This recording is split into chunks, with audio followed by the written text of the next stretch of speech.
Fala galera, Matheus aqui e hoje nós vamos resumir todas as regras para a tributação de criptomoedas e analisar como utilizar essas mesmas regras a nosso favor para que a gente tenha aí o mínimo de obrigações possíveis dentro da lei. Porque eu já adianto uma coisa, essa regrinha aí dos 35 mil reais que parece simples, só ficar abaixo do limite de isenção de 35 mil e daí tá tudo certo, isso não é verdade. Eu acabo de passar uma hora conversando aí com uma das maiores especialistas em tributação de criptomoedas, Ana Paula Rebelo, que é até perita judicial, tem aí link na descrição para a live completa para quem quiser assistir. Então eu já adianto uma coisa para vocês, a lei é draconiana, é ridícula e se em algum momento você me vê bravo aqui, por favor, não leve para o pessoal, não é com vocês, tá pessoal? É com a Receita. Mas chega de introdução, vamos agora ver exatamente como essas regras funcionam, como usar elas a nosso favor para reduzir essas obrigações e, em alguns casos, até eliminar essas obrigações por completo. Logo depois dessa mensagem do nosso patrocinador, eu mesmo. Pessoal, esse canal aqui ele foi de 2.000 inscritos para mais de 300 mil só no ano passado. E eu sou a prova viva de que é possível fazer sucesso no YouTube ainda hoje. Então, se você quiser saber quais as técnicas mais avançadas para crescer o seu canal, para começar um canal no YouTube, veja o meu programa na descrição. Está ainda na pré-venda, mas metade do curso já está no ar. Não esqueça de colocar aí o seu código de desconto, que está na descrição também, e é válido só até o final do mês. Depois disso, os preços sempre aumentam, eles nunca vão abaixar, tá bom? E agora, vamos ao vídeo. Maravilha, galera! Vamos começar então, lembrando que existem capítulos aí ao longo da linha do tempo, então a qualquer momento fique à vontade para pular aí para o assunto que mais te interessar. Só se lembre que assistir o vídeo inteiro é o que vai te trazer mais valor. Então vamos explicar aí esse limite de 35 mil reais que infelizmente não é tão bom quanto parece. Diz a lei que se você vender no mês um volume de até 35 mil reais em criptoativos, você estará isento de pagar qualquer imposto, independente da operação ter tido lucro ou não. À primeira vista, isso daí parece um limite bem bacana, afinal de contas, para ações esse limite é bem menor, é quase a metade, mas como vocês vão ver, quem escreveu isso não tem a menor noção de como funciona criptomoedas na prática, porque aqui vai a pegadinha. Se você vende, por exemplo, Bitcoin por Ethereum, você não saiu ainda do espaço das criptomoedas, mas essa venda, de acordo com a Receita, ela vai contar no limite. Sempre que você troca um criptoativo por outro, seja Bitcoin por Ethereum ou Ethereum por um NFT, a Receita ela entende que o que você está fazendo na realidade é vendendo aquele Bitcoin para comprar Ethereum, ou que você está vendendo Ethereum para comprar o NFT. Então, isso deve ser contado no limite da isenção de acordo com a Receita. Por exemplo, vamos dizer que você tenha vendido aí um NFT por 20 mil reais na rede Ethereum, certo? E você quer trazer isso daí de volta para reais. À primeira vista, né, não teria imposto nenhum, porque 20 mil reais é menos do que 35, que é o limite de isenção. Mas aí que vem a pegadinha, porque os NFTs, né, da rede Ethereum, você precisa primeiro converter para Ethereum para depois conseguir converter em reais. Então, para você conseguir trazer isso em reais, você vai ter que fazer duas operações. Isso daí, na visão da Receita, essas operações têm que ser somadas. Uma operação é a venda do NFT e outra operação é a venda do Ethereum. Aí, quando você soma 20 com 20, é lógico que o resultado é que você estourou o limite de 35 e agora tem que pagar impostos sobre o ganho inteiro de capital e não apenas sobre o que excedeu 35. Mas, Matheus, eu troquei o NFT por Ether e já vendi esse Ether um segundo depois. Pois é, na maravilhosa visão da Receita, se o Ether subiu de valor em reais ao longo desse segundo que você segurou ele, isso já gera ganho de capital e tem que pagar 15% de imposto sobre isso, e essa operação contribui para o limite de 35 mil, fazendo com que você tenha que pagar imposto mesmo sobre o seu NFT que está abaixo do limite de isenção. Então é isso que eu quero dizer quando eu falo que a pessoa que escreveu essas leis, ela não entende muito bem como é que funciona o espaço de criptomoedas, porque existem vários ativos que simplesmente não podem ser transacionados diretamente com moeda fiduciária. Muitas vezes a gente precisa utilizar moedas estáveis no meio do caminho ou precisa utilizar a moeda da rede, igual nesse exemplo que eu acabei de citar. Às vezes até a gente precisa da moeda da rede só para pagar a gas fee e claro que tudo isso daí vai somando para o limite de 35 mil. Então imagina só, imagina o pesadelo em ter que descrever todas essas microtransações mês a mês do jeitinho que a Receita exige. Entendeu por que eu fico bravo? Essas regras, elas são tão draconianas que não é de se surpreender que algumas pessoas prefiram criar barreiras entre elas e as operações que elas fazem através de NFTs, shitcoins que elas mesmo criam e manipulam, ou protocolos de DeFi para conseguir adiar o momento dessas obrigações para quando elas realmente forem utilizar o valor. Na minha humilde opinião, se é a vontade do governo estimular que as pessoas voluntariamente forneçam informações sobre o que elas fazem e quanto elas ganharam, o mínimo que ele pode fazer é tornar esse procedimento menos trabalhoso. Porque não tem nada que exemplifique melhor o nível monstruoso de trabalho que é declarar tudo isso do que o exemplo dos cartões de cashback. Olha só, digamos por exemplo que a gente tenha pegado aí um desses cartões, tipo o cartão da Crypto.com, que dá 3 a 5% de cashback. É um programa extremamente vantajoso, porque tudo isso de cashback claramente é melhor do que qualquer programa de milhagem por aí. Aliás, link na descrição para quem quiser solicitar o seu. Mas conforme essa regra da Receita, toda vez que a gente utilizar esses cartões, como eles são cartão de débito que a gente recarrega com criptomoedas, então, na hora que a gente usa, a Receita entende que a gente está vendendo criptomoedas para comprar o ativo que a gente está comprando com o cartão. Isso conta, então, para o limite de R$35 mil. E aí imagine o pesadelo na hora de apurar ganho de capital para cada uma das operações no cartão.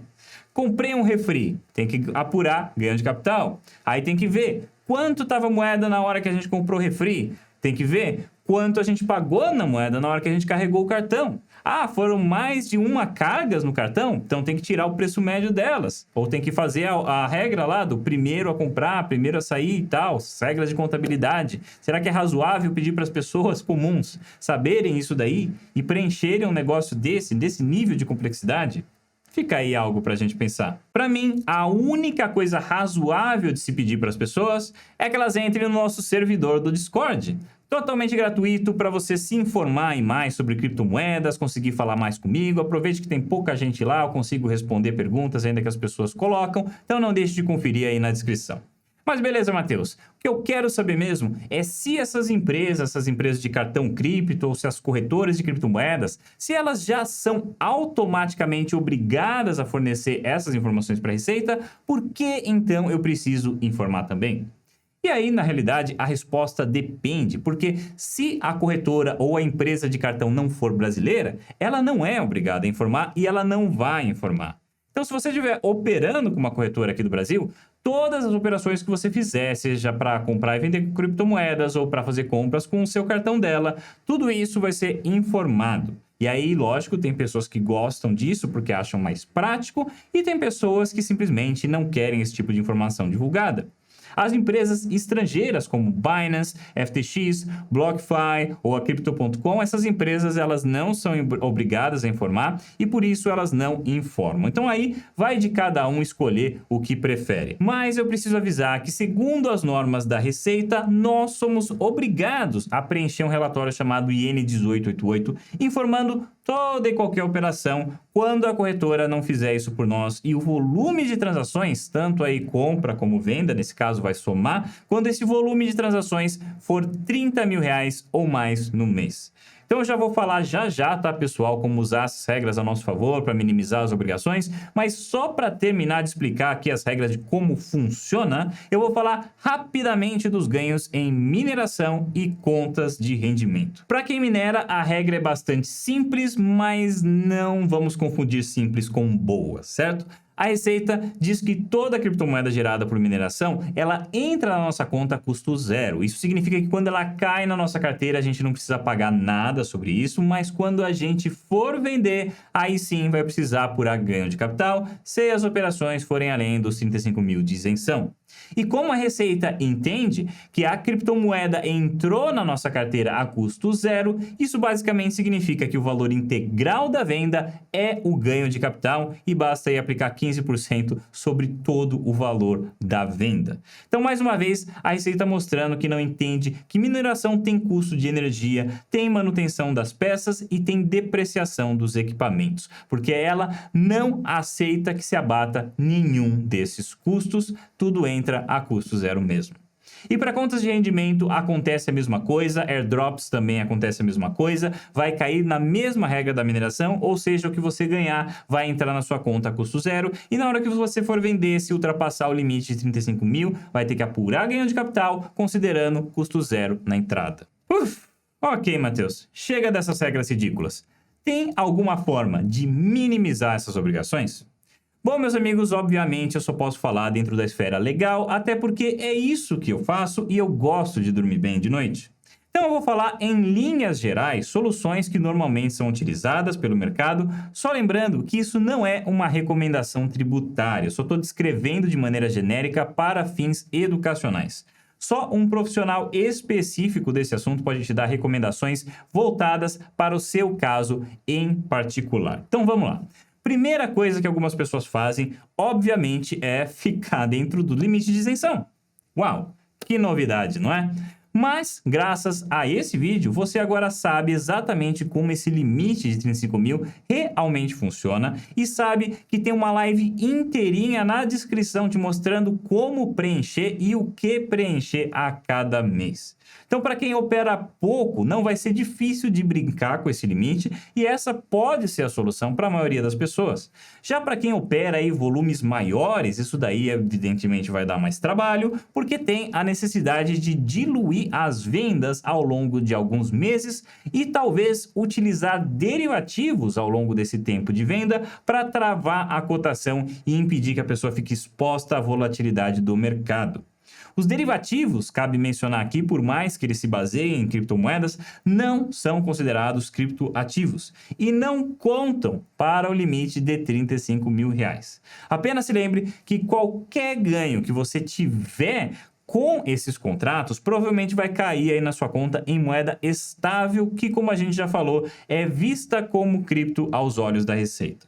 Então, na hora que você for realizar aí os ganhos convertendo a moeda estável em outra moeda, isso daí vai cair na regra geral também. Outra forma de mitigar o fardo é utilizando crédito de forma inteligente e tomando empréstimos utilizando as criptomoedas como garantia. Isso é possível de se fazer a taxas baixas em DeFi ou mesmo através de serviços aí como a BlockFi, Celsius e Anexo. Como o dinheiro que entra, ele é um empréstimo, então o valor dessa entrada não gera uma receita tributável. E é isso que os super ricos do mundo normalmente fazem no mercado tradicional. Ao invés de vender as ações das empresas, eles colocam as ações como garantia para tomar um empréstimo a juros bem baixos, que normalmente sai mais barato do que ter que pagar toda a carga tributária, se isso for feito com inteligência e com uma estratégia sólida de gestão de risco. Sair por aí pegando empréstimo de qualquer jeito e usar isso para se alavancar igual louco é uma estratégia certa para o desastre. Por favor, não faça isso. Fora que se você usar o empréstimo para operar, seja lá o que for, o resultado dessas operações serão tributáveis também. A receita dos empréstimos em si não é tributável, mas se você usar esse valor para operar, todas as operações serão tributáveis. Então, pessoal, como vocês podem ver, apesar dos nossos melhores esforços aqui, registrar tudo certinho pode dar trabalho e a margem de manobra é pequena, infelizmente. E para quem pretende fingir que nada está acontecendo, aí uma responsabilidade de cada um. Eu não estou aqui para te dizer o que fazer, eu só vou deixar aqui uma frase que um ilusionista famoso de Las Vegas uma vez me disse. Fazer mágica apostando unicamente na incapacidade da plateia em enxergar o que está acontecendo vai produzir um show medíocre e manjado. Mágica de verdade requer muito preparo, organização e, em geral, é mais complicado do que simplesmente utilizar aí um feitiço do Harry Potter.